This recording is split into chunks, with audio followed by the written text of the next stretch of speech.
De quoi s'agit-il? Il s'agit de trouver la tension instantanée qui varie sans cesse aux bornes du condensateur.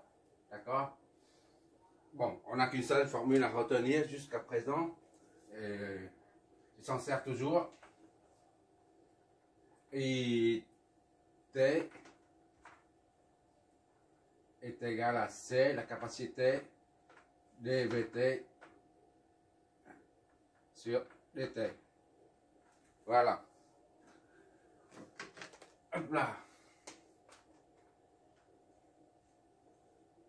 C'est toujours cette formule, que ce soit pour calculer un courant, une tension ou une puissance, l'énergie, on se sert de ça à la base.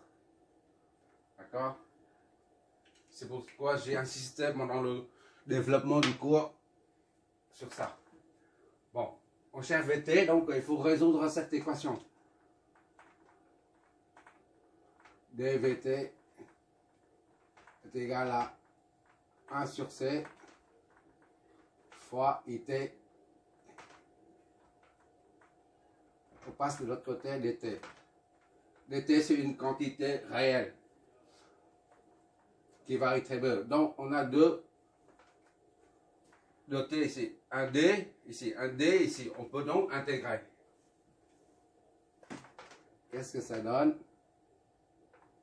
C'est une intégrale dVt est égal à, c'est une intégrale 1 sur C IT et dt.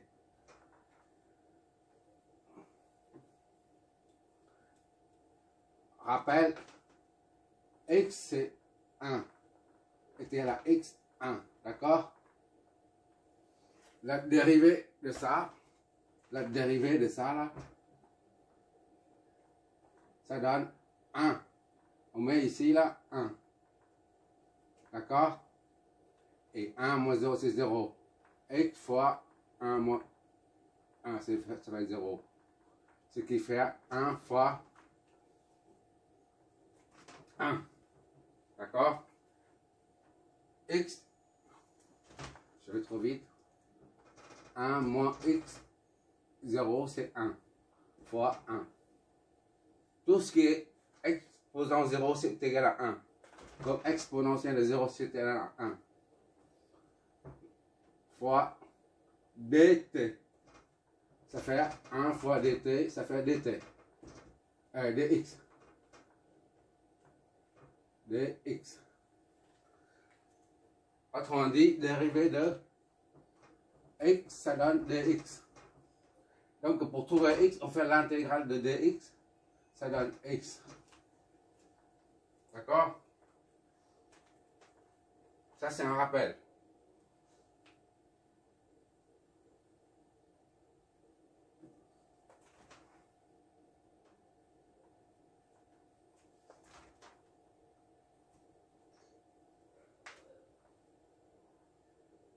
Dérivé, ça donne ça. Et intégrale de ça, ça donne ça. C'est la primitive. La dérivée de la primitive, ça donne ça. Intégrale de la différentielle, ça donne la primitive. Bon, on applique ça à ici. C'est juste un rappel.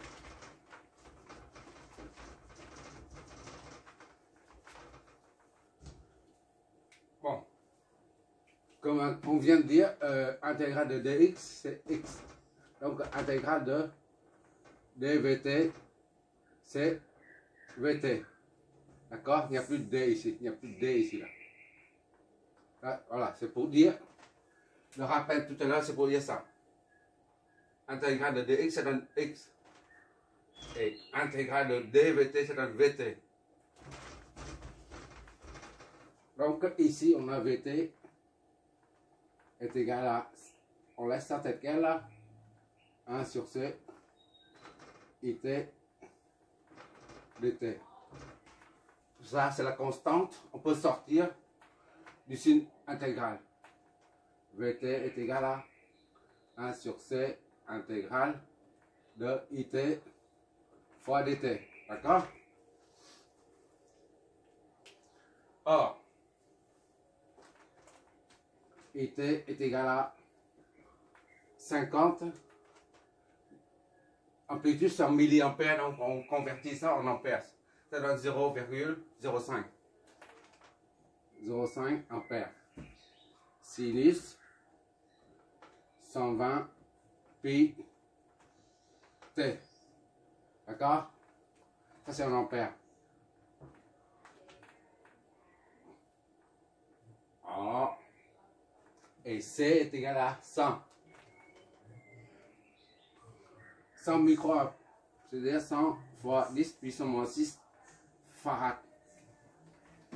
D'accord? On remplace tout ça, on injecte tout ça dedans. VT est égal à 1 sur 110 moins 6. D'accord? Intégrale de 0,05 sinus de 120 pi t fois dt. N'oubliez jamais cette petite quantité de variation. Ça donne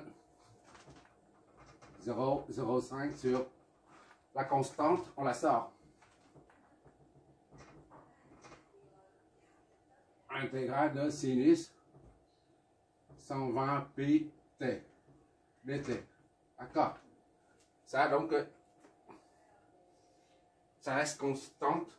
Par contre, on doit trouver ça. Un autre petit rappel. Cosinus, sinus, moins cosinus. D'accord? Ça, c'est pour dériver. On va dans le sens horaire. Dérivée primitive intégrale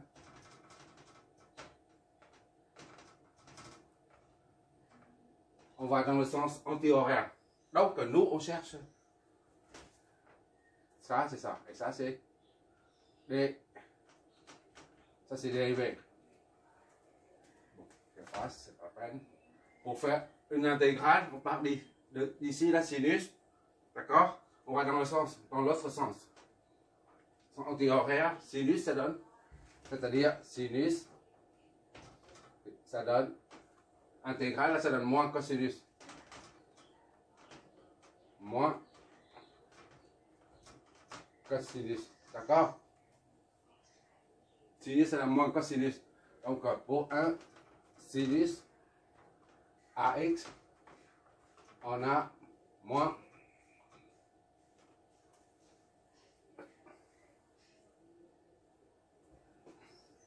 un sur A cosinus AX. Je crois que c'est ça.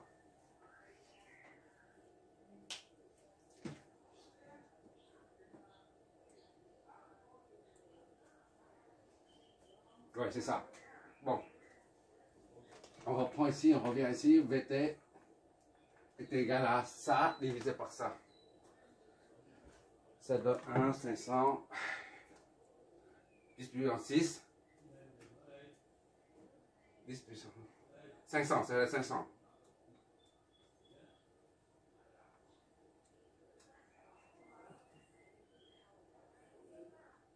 500. Ça doit égal à 500. 500, ok. 500. Sinus A c'est 120 pi, d'accord? Ça, moins A, moins 1 c'est moins 1 sur 120 pi, d'accord? Moins 1 sur A, moins 1 sur A, fois cosinus AX, fois cosinus de AX, c'est ça. A c'est 120 pi X, en l'occurrence c'est T. Voilà. T1 à T2. T2. Si on voit comme ça. D'accord? Pour l'instant, on reste en indéfini. Une intégration indéfinie. On n'a pas encore fixé. Qu'est-ce que ça nous donne? 500 divisé par 120.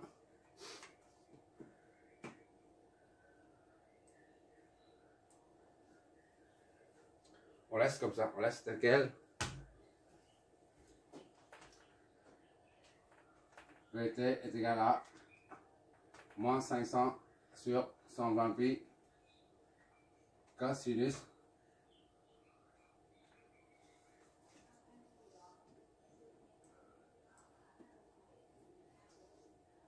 de 120 pi.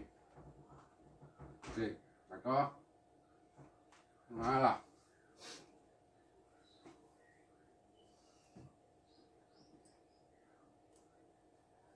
Plus, on fait une intégrale, donc il faut la constante.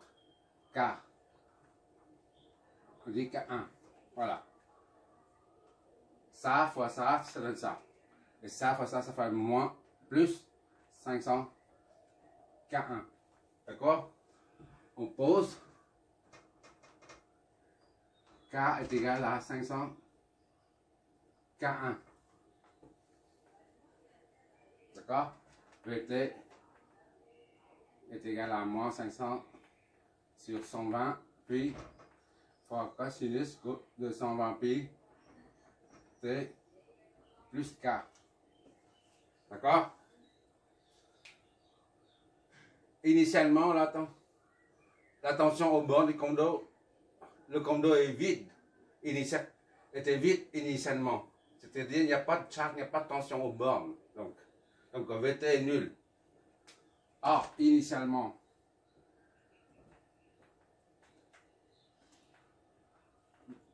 le 0 est nul. Quand T est égal à 0, initialement, la tension au bord, c'est nul.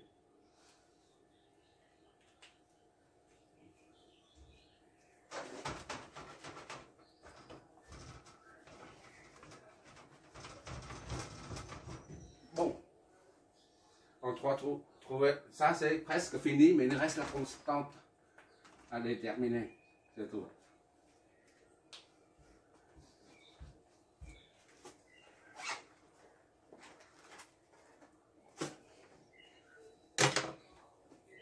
Bon, on va mettre la valeur 0, on va affecter la valeur 0 à T. Qu'est-ce que ça donne? V0 à V0, on a moins 500 sur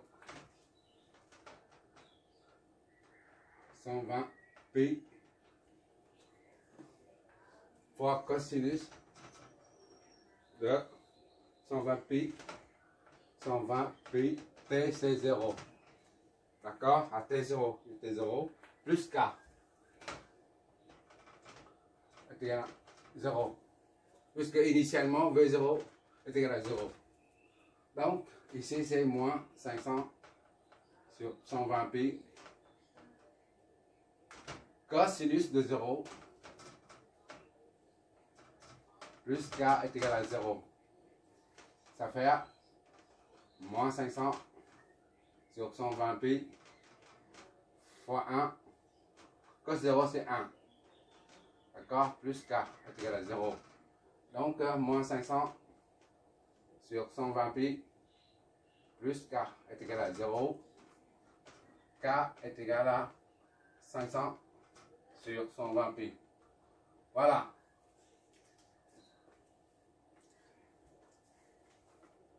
On revient ici, on exprime T dans sa totalité, VT dans sa totalité. Soit, finalement, on obtient VT est égal à moins 500 sur 120 pi. Moins 500 sur 120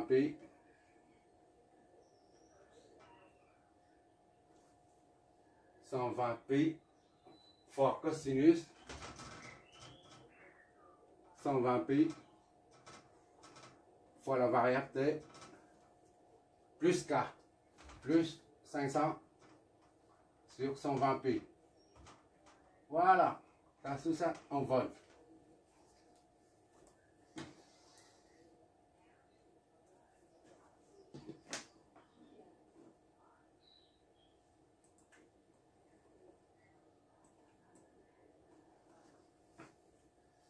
qu'est-ce qu'on peut...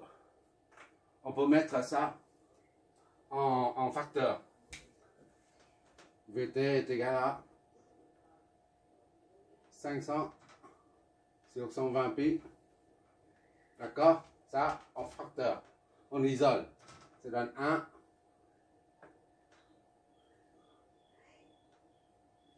Ici, il reste 1. Ici, il reste moins. Cosinus de 120 pi t.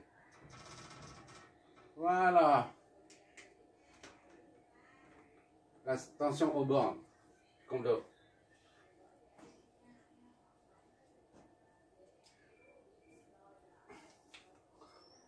On peut vérifier sur le... On va pour vérifier VT là. Sachant qu'au début, V0 est égal à 0, d'accord? Il n'y a pas de tension. Mais au fur et à mesure le courant passe, les charges s'accumulent ici, là, et ben, la tension augmente au fur et à mesure. D'accord? On vérifie, par exemple, à 1 milliseconde pour T. À 0, c'est 0. T égale à 0, Vt, V0 est égal à 0. Ça, c'est connu parce que à l'instant initial, le condo est déchargé. Il n'y a pas de charge.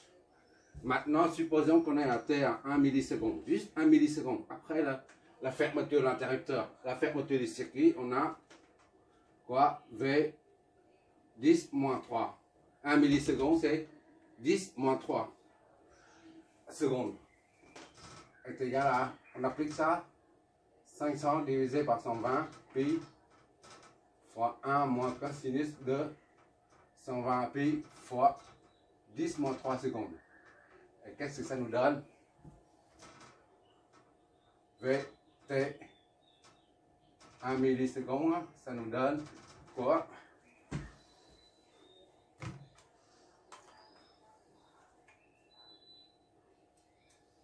« 500 divisé par 120 pi. Ok, 120 pi. 120 pi. Fois 1 moins cosinus.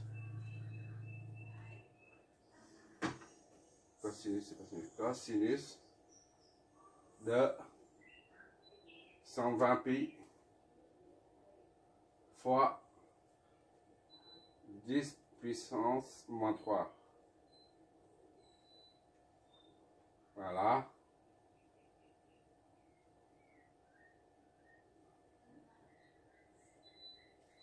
Ça fait 0, 0, 9, 3, 1.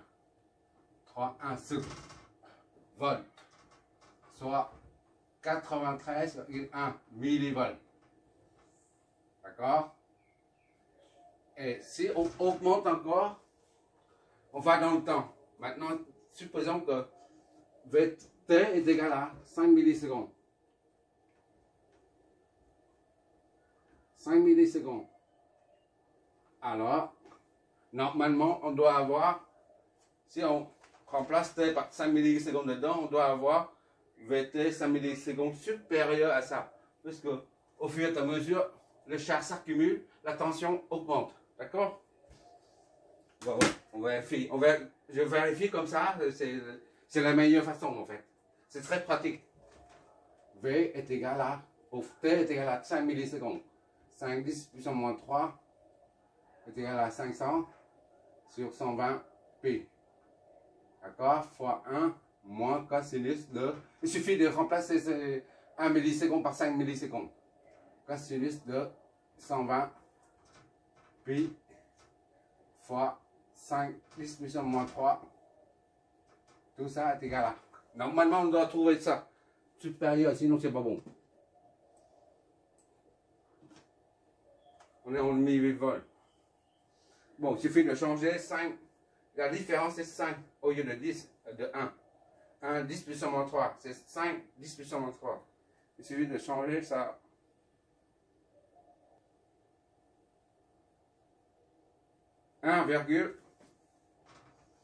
73, 6. Ça, c'est en vol.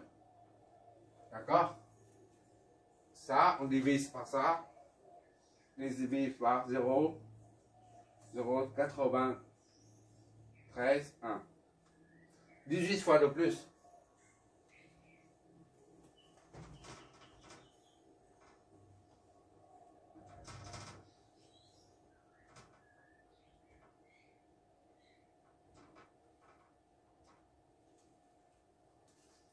Bon, on voit ici que V, 5 secondes. Ah, on fait 7 vol. On voit ici que plus on va dans le temps, plus la tension augmente. D'accord? 1,74 volts au lieu de 0,09 volts. Ça signifie que plus on va dans le temps, plus les charges s'accumulent. Ça confirme. Quoi. Voilà. Ah là là, il fait chaud en Asie là. Combien de degrés il fait là? Ça doit être 40. Bon, c'est pas compliqué. J'ai fait tout ça, c'est pour montrer comment on manipule les différentiels, les dérivés, les intégrales. Parce qu'on aura besoin pour que les équations de Laplace. Laplace s'écrit comment ça? Laplace, et puis les circuits, Laplace, voilà, qui écrit quand machin est égal à bidule, voilà. Et puis on aura des circuits comment? Différentiels, qui partent comme ça, et puis il y a d'autres, ainsi de suite. Il y a beaucoup d'amplificateurs qui forment à la sortie une équation différentielle d'ordre 2 par exemple.